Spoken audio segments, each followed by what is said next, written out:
Hello everyone, आप लोगों का स्वागत है मेरे एक और वीडियो में। आज का जो टॉपिक होने वाला है वो होने वाला है एनसीईआरटी साइंस सेट नंबर 79।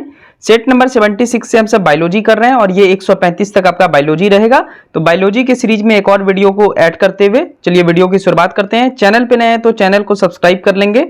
अगर आपको इसका पीडीएफ चाहिए तो टेलीग्राम चैनल का लिंक डिस्क्रिप्शन में मिल जाएगा, जल्दी से ज्वाइन कर लें और फ्री ऑफ कॉस्ट पीडीएफ पा सकते हैं। ठीक है, चलिए क्वेश्चन नंबर 781, मनुष्य में कितनी जोड़ी गुणसूत्र पाई जाती है? तो मनुष्य में 23 जोड़ी गुणसूत्र पाई जाती है, यानी ये लगभग क्या बोल रहे हैं, 23 गुना 2 कर लीजिए तो 46। ठीक है, तो मनुष्य में गुणसूत्र की संख्या 46 होती है। जोड़ी में पूछेगा तो 23 हो जाएगा। इसे दो भागों में बांटा गया है।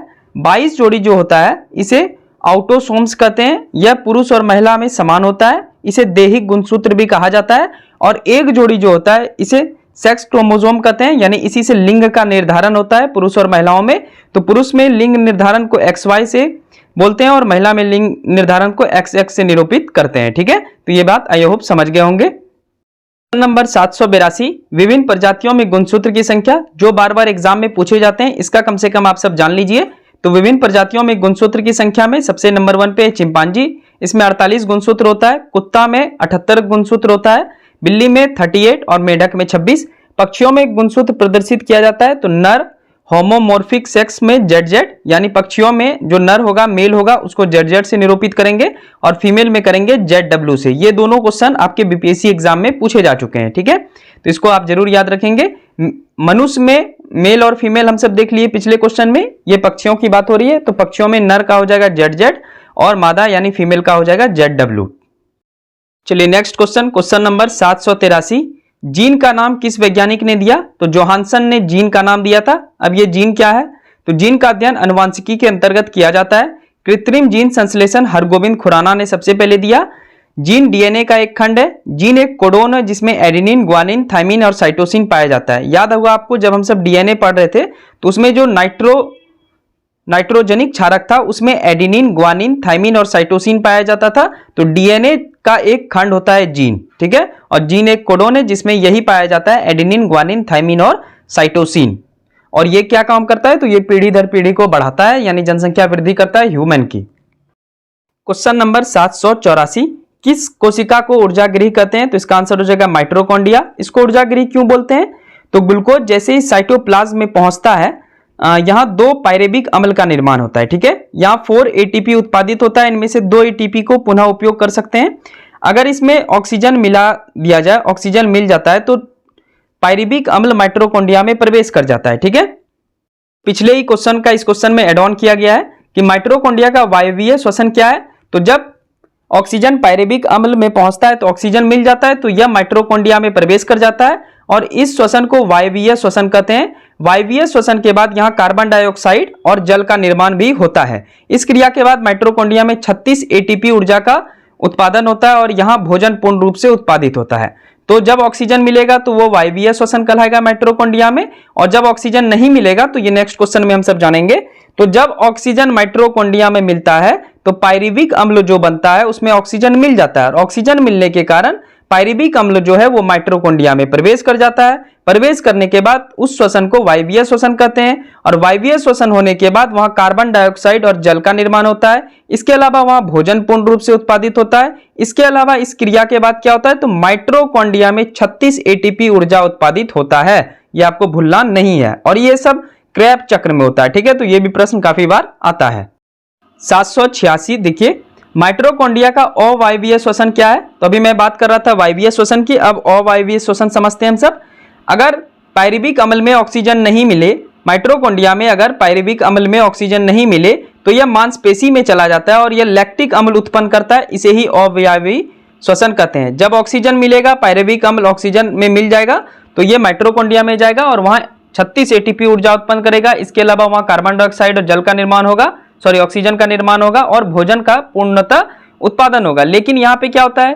पायरेबिक अम्ल में ऑक्सीजन नहीं मिला तो इसको बोलेंगे अवायवीय श्वसन और इसमें यह मांसपेशी में चला जाता है और यह लैक्टिक अम्ल उत्पन्न करता है, इसे ही अवायवीय श्वसन कहते हैं। माइटोकॉन्ड्रिया के विभिन्न तत्व को समझाइए। 787 नंबर प्रश्न है। माइटोकॉन्ड्रिया में डीएनए उपस्थित रहता है, यानी माइटोकॉन्ड्रिया में डीएनए रहता है। माइटोकॉन्ड्रिया अपना 70 से 80% भाग का निर्माण स्वतः करता है, इसलिए इसे अर्ध स्वायत्त अंगक कहा जाता है। इसमें आरएनए भी पाया जाता है, ये भी याद रखेंगे आप सब। यह प्रोकैरियोटिक में अनुपस्थित रहता है लेकिन यूकैरियोटिक में पाया जाता है, यानी प्रोकैरियोटिक में नहीं रहता है माइटोकॉन्ड्रिया, लेकिन यूकैरियोटिक में रहता है। प्रोकैरियोटिक कोशिका में श्वसन मेसोसोम्स में होता है। इसके अलावा कुछ और भी तथ्य हम सब जानते हैं माइटोकॉन्ड्रिया के बारे में। केंद्रक के बाद दूसरा सबसे बड़ा कोशिकांग माइटोकॉन्ड्रिया है। यह दोहरी झिल्ली वाली संरचना या कोशिकांग होता है, ऑलरेडी हम सब पढ़ चुके हैं। माइटोकॉन्ड्रिया में कोशिकीय श्वसन वायवीय श्वसन मैट्रिक्स में होता है। आपको मैं बताया था कि जब ऑक्सीजन मिल जाता है तो क्या होता है, उसे वायवीय श्वसन कहते हैं, और ये वायवीय श्वसन कहाँ होता है माइटोकॉन्ड्रिया में, तो मैट्रिक्स में होता है। ठीक है, कोशिकीय श्वसन के बाद साइटोप्लाज्म में 2 एटीपी और 36 एटीपी माइटोकॉन्ड्रिया में, यानी कुल 38 एटीपी ऊर्जा उत्पन्न होता है। ठीक है, तो ये याद रखेंगे आप माइटोकॉन्ड्रिया के बारे में। नेक्स्ट क्वेश्चन है क्वेश्चन नंबर 789। किसे कोशिका का सफाई मित्र कहा जाता है, तो इसका आंसर हो जाएगा लाइसोसोम। कीट भक्षी पादप को छोड़कर लाइसोसोम पादप में नहीं पाया जाता है। कीट भक्षी पादप किसको बोलेंगे, तो यह उस भूमि में उगता है जहां नाइट्रोजन की कमी रहती है। यह कीटों को खाता है। उदाहरण के तौर पे समझे तो यूट्रिकुलेरिया, नेपेथिन्स और डोरोसेरा, यह सभी कीटभक्षी पौधे के उदाहरण है। तो ये सारा उदाहरण याद रखेंगे, बार बार एग्जाम में पूछता है। ठीक है, घट पर्णी भी जो है कीटभक्षी पादप का उदाहरण है। तो किसे कोशिका का सफाई मित्र कहते हैं, तो लाइसोसोम। आज के इस वीडियो का आखिरी क्वेश्चन 790 नंबर, किसे आत्महत्या की थैली कहा जाता है, तो इसका आंसर हो जाएगा लाइसोसोम। लाइसोसोम के खोजकर्ता हैं डी ड्यूबे। लाइसोसोम का नाम दिया था अभी डी ड्यूबे ने। ठीक है, तो लाइसोसोम का खोज किसके द्वारा किया गया था, डी ड्यूबे, और नाम भी दिया था डी ड्यूबे ने। ठीक है, इसे अब आत्महत्या की थैली क्यों कहा जाता है, बहुत इंटरेस्टिंग क्वेश्चन है।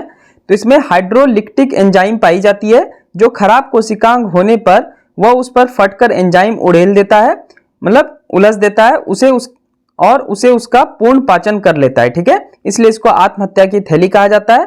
इसे डिस्पोजल बैग भी कहा जाता है क्योंकि यह खराब कोशिकांग को पचा लेता है। इसे परमाणु बम भी कहा जाता है क्योंकि यह अपने आप फट जाता है। ठीक है, तो किसे आत्महत्या की थैली कहते हैं, लाइसोसोम। खोजकर्ता जान गए डी ड्यूबे।